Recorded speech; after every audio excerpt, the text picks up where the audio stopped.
देखो इलेक्ट्रोकेमिस्ट्री का अब नेक्स्ट हाफ डिस्कस करेंगे जिसमें हम पढ़ेंगे इलेक्ट्रोलाइटिक सेल के बारे में। जब हमने इलेक्ट्रोकेमिस्ट्री को शुरू किया था तो हमने इलेक्ट्रोकेमिस्ट्री को दो हिस्सों में डिवाइड किया था, जिसमें हमने फर्स्ट भाग में स्टडी किया था गैल्वेनिक सेल को। गैल्वेनिक सेल में क्या हुआ था, एक केमिकल रिएक्शन से हमने इलेक्ट्रिक करंट प्रोड्यूस किया, है ना। इलेक्ट्रिक करंट प्रोड्यूस किया मींस हमने जो गैल्वेनिक सेल की स्टडी की उसमें हमने क्या देखा, एक केमिकल रिएक्शन से हम इलेक्ट्रिक करंट प्रोड्यूस करते हैं। अब नेक्स्ट हाफ में हम क्या स्टडी करने वाले हैं, इलेक्ट्रोलाइटिक सेल को। इलेक्ट्रोलाइटिक सेल, इसमें हम क्या करेंगे, इलेक्ट्रिक करंट से केमिकल रिएक्शन करवाएंगे। इलेक्ट्रिक करंट से केमिकल रिएक्शन करवाने वाले, ठीक है, केमिकल रिएक्शन करने वाले। तो ये वाला सेकंड हाफ आप शुरू करेंगे हम इलेक्ट्रोकेमिस्ट्री का। देखो इसमें सबसे पहले हम समझते हैं इलेक्ट्रोलिसिस के बारे में और फिर हम बात करेंगे इलेक्ट्रोलाइटिक सेल के बारे में। तो अब हम डिस्कस करेंगे इलेक्ट्रोलिसिस और इलेक्ट्रोलाइटिक सेल को। देखो सबसे पहले हम समझते हैं इलेक्ट्रोलिसिस क्या होता है। देखो इलेक्ट्रोलिसिस सिंपल डेफिनेशन इसकी है कि केमिकल रिएक्शन करवाना by passing the electric current. Electric current के द्वारा केमिकल रिएक्शन को कैरिड आउट करना, उसको हम सिंपल प्रोसेस को बोलते हैं हम इलेक्ट्रोलिसिस। अब इलेक्ट्रोलिसिस जिस डिवाइस में कैरिड आउट की जाती है उसको हम बोलते हैं इलेक्ट्रोलाइटिक सेल। इलेक्ट्रोलाइटिक सेल वो डिवाइस हो गया इलेक्ट्रोलाइटिक सेल। इलेक्ट्रोलाइटिक सेल वो डिवाइस है जिसमें इलेक्ट्रोलिसिस को कैरिड आउट किया जाता है। जैसे गैल्वेनिक सेल वो डिवाइस है जिसमें इलेक्ट्रिक करंट को प्रोड्यूस किया जाता है फ्रॉम केमिकल रिएक्शन से, और इलेक्ट्रोलाइटिक सेल वो डिवाइस है जिसमें केमिकल रिएक्शन करवाई जाती है by passing electric current, means electric current से केमिकल रिएक्शन करवाई जाएगी। ठीक है, तो सबसे पहले हम समझेंगे इलेक्ट्रोलाइटिक सेल्स का कंस्ट्रक्शन को, फिर इसकी समझेंगे वर्किंग। इलेक्ट्रोलाइटिक सेल जो है एक बीकर का बना होता है, ये सिंगल बीकर का बना हुआ होता है, एक सिंगल कंटेनर होगा इसमें। इस सिंगल कंटेनर में हमें रखना है साल्ट जिसकी हमें केमिकल रिएक्शन करनी है। एक साल्ट को डालेंगे जिसको हम बोलते हैं इलेक्ट्रोलाइट्स। इस बीकर में हम क्या लेते हैं, इलेक्ट्रोलाइट। अब ये इलेक्ट्रोलाइट क्या होता है, देखो इलेक्ट्रोलाइट हम उन कंपाउंड्स को बोलते हैं जो सॉल्यूशन में जाके डिसोशिएट हो जाते हैं। जब उनका सॉल्यूशन बनाया जाता है वो आयन्स में डिसोशिएट हो जाते हैं, पॉजिटिव और नेगेटिव आयन्स है। जैसे हमारे पास साल्ट्स होते हैं, जितने भी साल्ट्स हैं उनको हम इलेक्ट्रोलाइट्स बोलते हैं। जैसे NaCl हो गया, कॉपर सल्फेट हो गया, ठीक है, ऐसे सोवन। एसिड जो हैं, बेसिस जो हैं, ये सारे के सारे सॉल्यूशन में जाके डिसोशिएट हो जाते हैं, उसको हम बोलते हैं इलेक्ट्रोलाइट्स। और इलेक्ट्रोलाइट्स की वजह से ही सॉल्यूशन में कंडक्शन होती है, मींस जब इलेक्ट्रोलाइट डिसोशिएट हो जाते हैं आयन्स में, तो आयन्स होने की वजह से ही सॉल्यूशन में इलेक्ट्रिक करंट पास करता है। ठीक है, वो लिक्विड जिसमें आयन्स होंगे, जिस लिक्विड में आयन होंगे पॉजिटिव नेगेटिव, वो लिक्विड जो होता है गुड कंडक्टर ऑफ इलेक्ट्रिसिटी होता है। ठीक है, तो सिंपली हमें क्या करना है, इस कंटेनर में इलेक्ट्रोलाइट डालना है और इलेक्ट्रोलाइट के साथ में दो इलेक्ट्रोड्स इसमें डालनी है। आपको दो इलेक्ट्रोड्स इसमें डालनी है। एक इलेक्ट्रोड को हम कनेक्ट करेंगे, इस इलेक्ट्रोड्स के थ्रू हम इस सॉल्यूशन को इलेक्ट्रिक करंट देंगे और फिर इस सॉल्यूशन में केमिकल रिएक्शन होगी। अब इस इलेक्ट्रोड को आपने कनेक्ट करना है एक बैटरी के साथ, मतलब इलेक्ट्रिक करंट के सोर्स के साथ, पॉजिटिव और नेगेटिव टर्मिनल के साथ। ठीक है, ये हमारा पॉजिटिव टर्मिनल हो गया। तो पॉजिटिव टर्मिनल के साथ एक इलेक्ट्रोड कनेक्ट कर दी और एक कर दी नेगेटिव टर्मिनल के साथ में। तो ये आपके पास सिंपल एक वर्किंग बन गई इलेक्ट्रोलाइटिक सेल की। एक इलेक्ट्रोलाइटिक सेल होता कैसे है, एक कंटेनर होगा, उसमें एक सॉल्यूशन होगा। किसका सॉल्यूशन होगा, इलेक्ट्रोलाइट का सॉल्यूशन होगा, और उसमें हमने दो इलेक्ट्रोड्स रखी होंगी और इन इलेक्ट्रोड्स को कनेक्ट किया होगा एक बैटरी के साथ जो पावर का सोर्स रहेगी, मतलब एक पॉजिटिव टर्मिनल के साथ जोड़ी, एक नेगेटिव टर्मिनल के साथ जोड़ी। अब देखो इस इलेक्ट्रोलाइटिक सेल में होगा क्या, मींस इसकी वर्किंग कैसे करेगा, ये केमिकल रिएक्शन कैसे करता है।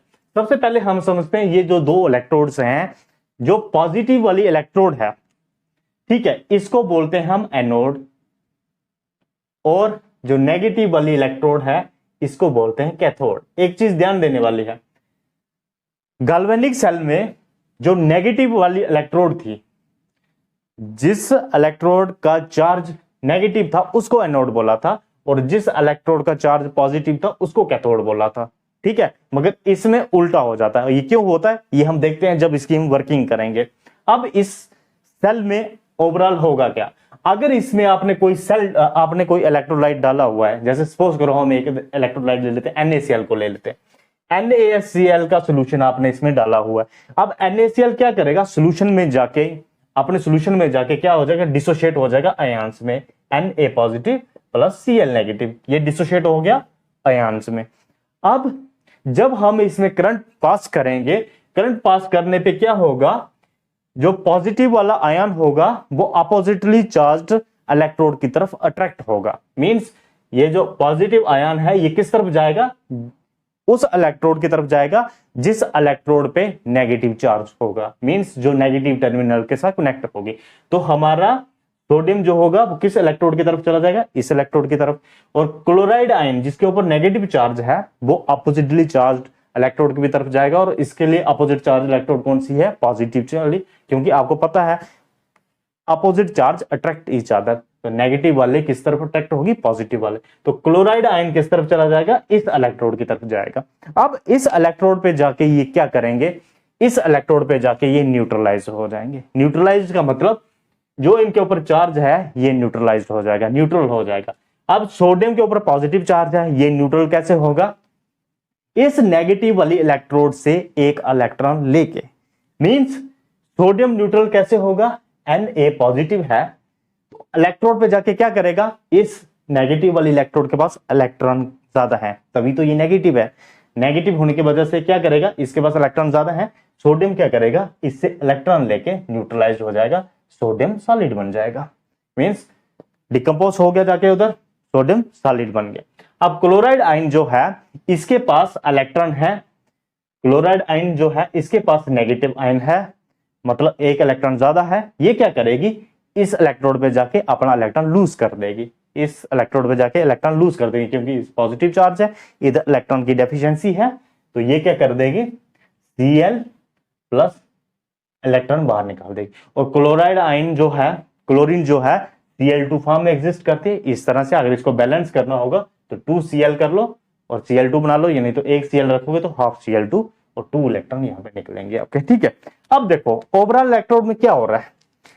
एनोड मैंने किसको बोला था, आपको मैंने बताया था कि एनोड वो इलेक्ट्रोड होती है जहां पे ऑक्सीडेशन होती है, वो इलेक्ट्रोड जिसपे ऑक्सीडेशन होती है उसको हम एनोड बोलते हैं। और जिसपे रिडक्शन होती है, इसको लिख देता हूं मैं, इस पे रिडक्शन होगी। कैथोड वो इलेक्ट्रोड होगी जिसपे रिडक्शन होती है, और एनोड वो इलेक्ट्रोड होती है जिसके ऊपर ऑक्सीडेशन होती है। अब मुझे बताओ, इन रिएक्शन में ये वाली रिएक्शन कहां पे हो रही थी, एनोड वाली साइड पे, और हो रही है ऑक्सीडेशन। देखो क्लोराइड आयन जो है इलेक्ट्रॉन लूज कर रहा है, means this is a oxidation reaction, ये एक ऑक्सीडेशन रिएक्शन है। और जिस इलेक्ट्रोड पे ये ऑक्सीडेशन हो रही है उस इलेक्ट्रोड को हम क्या बोलेंगे, एनोड। और ये इलेक्ट्रोड जो है इलेक्ट्रॉन डेफिशिएंट है, तभी तो पॉजिटिव चार्ज है इसके ऊपर, इलेक्ट्रॉन डेफिशिएंट मतलब इलेक्ट्रॉन की कमी है इस पे, तो ये जाके इधर इलेक्ट्रॉन अपना लूज कर रही है, तो इसको बोलेंगे हम एनोड, क्योंकि ये ऑक्सीडेशन हो रही है। और ओवरऑल चार्ज इसके ऊपर क्या आ जाएगा, पॉजिटिव, क्योंकि ये इलेक्ट्रॉन डेफिशिएंट इलेक्ट्रोड है, तभी जाके इसके ऊपर ऑक्सीडेशन हो रही है, मींस इलेक्ट्रॉन लूज किए जा रहे हैं, इसको इलेक्ट्रॉन दिए जा रहे हैं। अब ये इस पे आ जाओ, इस पे कैथोड, इस पे रिडक्शन होती है, cathode is that electron on which reduction takes place. अब देखो सोडियम जो है एक इलेक्ट्रॉन लेके सोडियम सॉलिड बन रहा है, और ये प्रोसेस क्या हो रहा है, ये रिडक्शन है, gain of electron is reduction. और रिडक्शन कहां पे होगी, इस साइड पे, कैथोड पे, कैथोड पे हो रही है, मींस इसको इलेक्ट्रॉन, इससे इलेक्ट्रॉन लिए जा रहे हैं। और इससे इलेक्ट्रॉन क्यों लिए जा रहे हैं, क्योंकि इसके पास इलेक्ट्रॉन की एक्सेस है, तो इसके ऊपर चार्ज कौन सा होगा, इलेक्ट्रॉन पे चार्ज कौन सा होता है, नेगेटिव, तो कैथोड इधर क्या हो जाएगी, नेगेटिव हो जाएगी। अब गैल्वेनिक सेल में देखो, गैल्वेनिक सेल में एनोड जो, सिर्फ एक इलेक्ट्रोड को समझा दूंगा, दूसरी आपको खुद ब खुद ही समझ आएगी। जब एनोड हमने देखी तो उधर जिंक पॉजिटिव से, ठीक है, तो एनोड क्या होता है, यहां पे ऑक्सीडेशन होती है। ऑक्सीडेशन का मतलब वहां से जिंक जो था, जिंक 2 पॉजिटिव स्टेट में जा रहा था, this is the oxidation, plus 2 electron, और उधर इलेक्ट्रॉन निकल रहे थे, इस इलेक्ट्रोड पे इलेक्ट्रॉन क्या ज्यादा हो रहे थे, ये इलेक्ट्रिक करंट प्रोड्यूस कर रहा था, मतलब इधर से इलेक्ट्रॉन निकल रहे थे ना, तो इधर इलेक्ट्रॉन की एक्सेस थी आपके पास, यहां पे इलेक्ट्रॉन जिंक अपने लूज कर रहा था जाके, और दूसरी साइड इलेक्ट्रॉन की डेफिशिएंसी थी, तभी इलेक्ट्रॉन उस तरफ मूव कर रहे थे। तो इसके ऊपर क्या चार्ज आता था हमारे पास, नेगेटिव वाला, और ओवरऑल इसमें रिएक्शन जो हो रही थी वो ऑक्सीडेशन हो रही थी, तो इसको हम एनोड बोलते थे। बात समझे?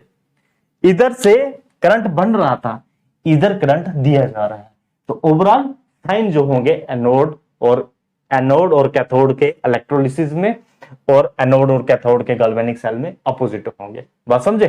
तो इसमें एनोड पॉजिटिव होगी और कैथोड नेगेटिव होगी, और रिएक्शन क्या होगी उसमें, जो आयंस अपोजिटली चार्ज्ड आयन जो होंगे वो जाके इन इलेक्ट्रोड पे जाके डिकम्पोज होके न्यूट्रलाइज्ड हो जाएंगे। अपना अपना इलेक्ट्रॉन, जिसको इलेक्ट्रॉन लूज करना होगा वो लूज करेगा, जिसको लेना होगा वो इलेक्ट्रॉन लेगा और न्यूट्रलाइज्ड हो जाएगा। तो ओवरऑल इलेक्ट्रोलिसिस में आपने क्या समझा, electrolysis carried out on in a electrolytic cell, और उस इलेक्ट्रोलाइटिक सेल में एक बीकर होगा, आपके पास एक चैम्बर होगा, उसमें 2 इलेक्ट्रोड्स पड़ी होंगी, उसमें एक सोल्यूशन डाला होगा आपने, किसका, इलेक्ट्रोलाइट का सोल्यूशन।